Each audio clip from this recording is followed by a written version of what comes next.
connect the input text to multiple estimators.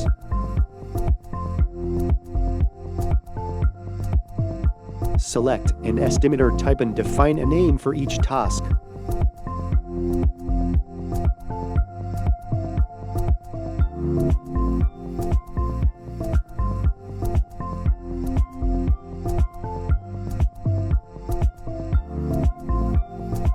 Run all the estimators. Since the task names will be used in stacking classifier, we will rename them.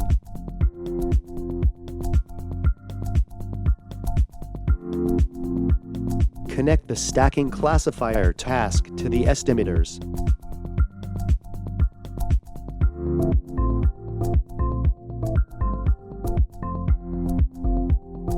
And select the variables for X and Y.